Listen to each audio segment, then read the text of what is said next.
The Matrix is a cult classic from the late 90s, the movie that makes you question reality, packed with unforgettable characters and groundbreaking visuals. But what if I told you that Neo's story never actually happened? In fact, what if Neo himself doesn't even exist? Just like this cookie.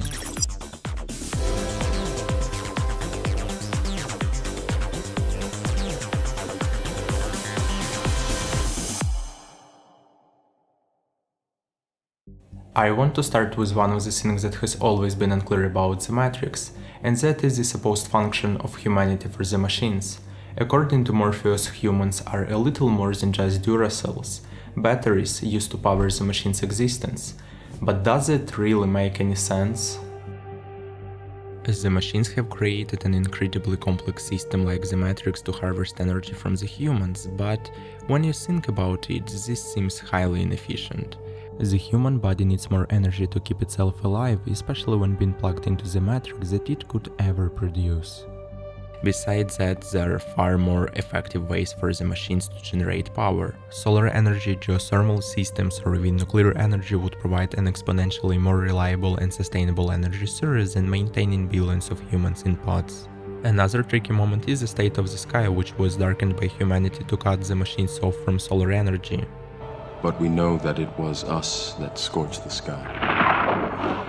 So why haven't the machines, so advanced and intelligent, found a way to reverse this?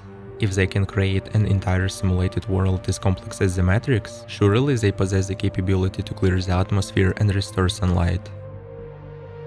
Another question that remains unanswered is why let any humans out of the Matrix at all? Why would machines allow a group of free humans to exist, who could regroup, start resisting, and potentially put their whole system in jeopardy? The risk of allowing figures like Morpheus or Neo to continuously challenge the Matrix, especially in such an existential manner, is akin to trying to put out a fire but leaving the small flames that will eventually grow into a large one and consume everything. Did you ever think about what Neo does at the job? I mean, yes, we know he works as a software developer, but what does he develop? If we will take a closer look at the company's name, everything becomes clear. First, there is a name, Metacortex. This title seems very intentional.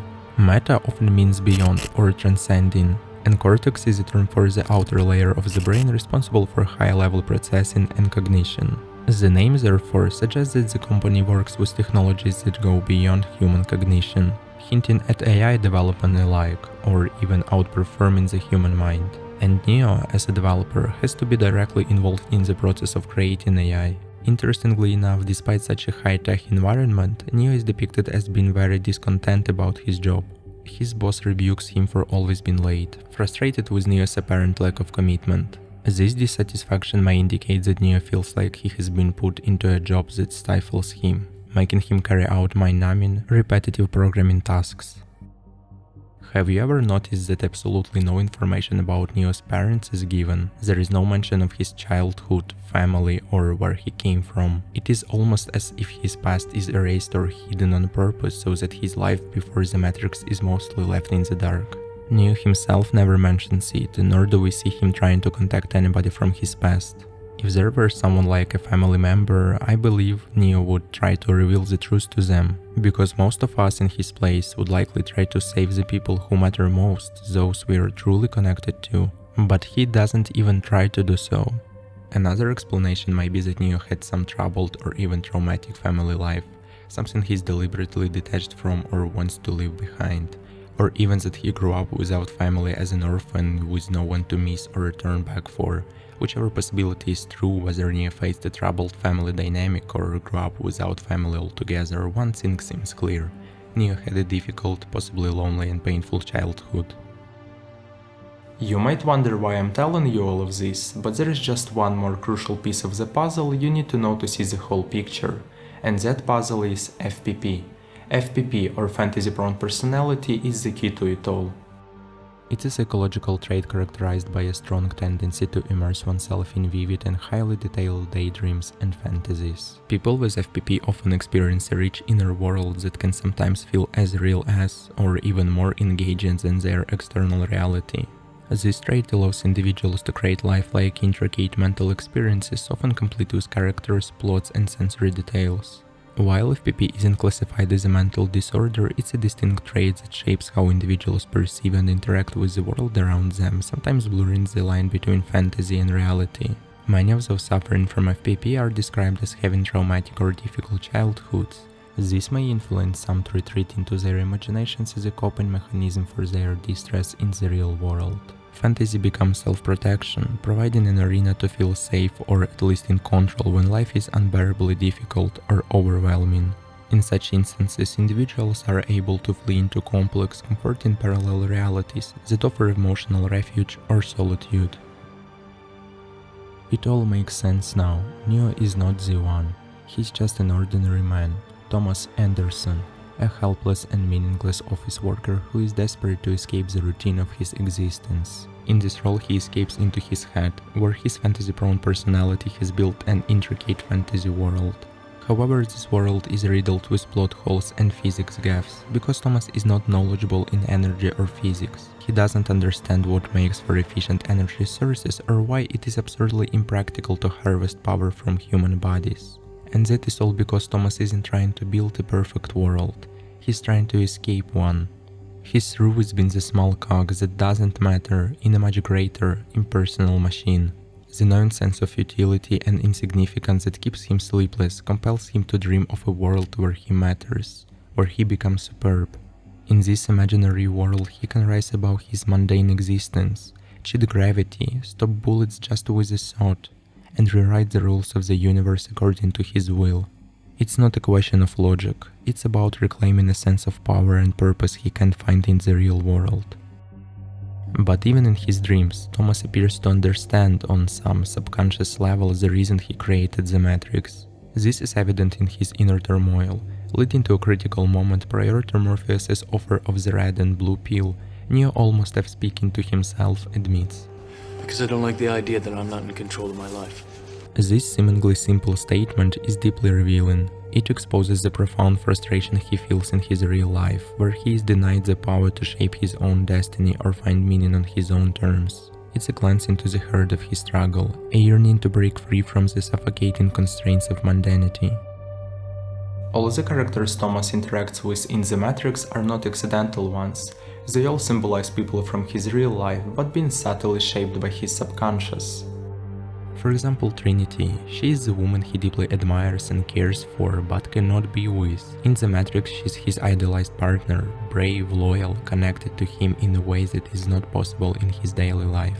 Morpheus may as well symbolize a friend or a mentor who pushes his intellect beyond the limits and aids his journey of self-realization. In real life, such a friend may be the only one recognizing Thomas's potential, encouraging him to strive for more. By reimagining this person as Morpheus, Thomas converts him into a wise guide, and into a reassuring voice that he is born for greatness. On the other hand, Agent Smith is a never-stopping antagonist who symbolizes the co-worker Thomas despises. At the office, he could be a colleague or a superior who makes him follow the rules he hates, someone who wears the same corporate attire and reminds him of the soulless system he feels trapped in.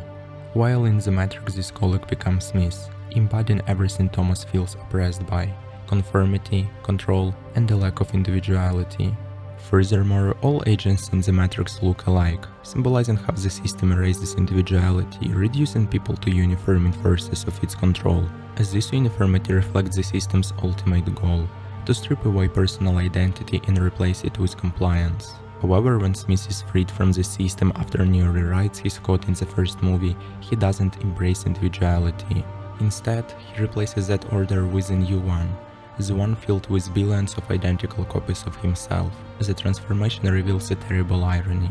Smith's rebellion against the Matrix doesn't liberate him from its oppressive nature, but instead amplifies it, turning him into a force of domination far more radical than the one he wished to escape.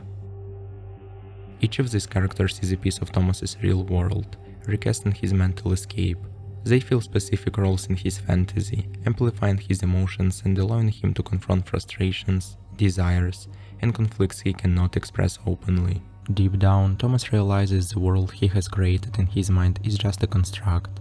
It is because of this knowing that he often feels an eerie undercurrent of unease, a strange detachment to any reality he experiences within his dreams. Subconsciously he knows that things just don't quite add up.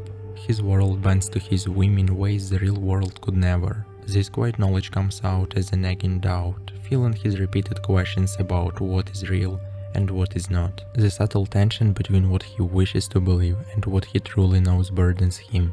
In his dreams he finds himself challenging everything, wondering aloud if any of it made sense, as if his own mind was prodding him to wake up to the truth. This discomfort with his fantasy world only grows as he encounters increasingly surreal elements, the power to stop bullets, the ability to defy gravity.